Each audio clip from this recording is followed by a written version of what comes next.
রথযাত্রা লোকারণ্য মহা ধুমধাম, ভক্তরা লুটায়ে পড়ে করিতেছে প্রণাম।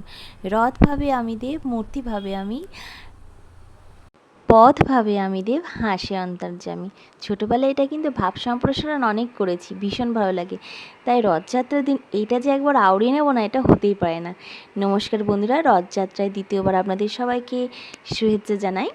ছোটোবেলার রথযাত্রায় আমরা এরকম দড়ি ধরে রথ টেনে নিয়ে যাইনি, আমরা বাবা মায়ের সাথে ছোটোবেলায় রথযাত্রার মেলা দেখতে গেছি, কিন্তু সেই স্মৃতিটা এখন আর হয়ে ওঠে না। রথযাত্রা যেহেতু বড় হয়েছি, তার সাথে আর মেলায় যাওয়া হয় না সেরকমভাবে। আমার যে বাড়ি না, আমার শ্বশুরবাড়ির এলাকাটা এত সুন্দর, এখানে সমস্ত কিছু হয়।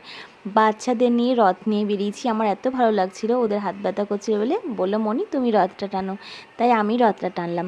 হ্যাঁ, এর আগেও রথ টেনেছি, আমার দিদির মেয়ে, আমার বাবানের রথ আমরা নিয়ে গেছি, কিন্তু অনেক বছর পরে আবার ওদের সাথে বেরোলাম। এত মজা লাগছিলো বন্ধুরা, কত ছোটো ছোটো বাচ্চারা রথ নিয়ে যে বেরিয়েছে। আমার বাড়ি কৃষ্ণনগর, সেখানে মানে একটা শহরে ওরকমভাবে রথ নিয়ে বেরোনো, এখানে এত সুন্দর রথ নিয়ে বেরিয়েছি। তো এখন কত সুন্দর কীর্তন করতে করতে রথ যাচ্ছে, ভীষণ ভালো লাগছে। ভিডিওটা দেখুন, আপনাদের যদি ভালো লাগে একটা লাইক কমেন্ট শেয়ার করবেন। ভিডিওটা দেখুন, আমি আর কিছু বললাম না, এই যে হরে কৃষ্ণ গানটা আপনারা শুনুন। ধন্যবাদ।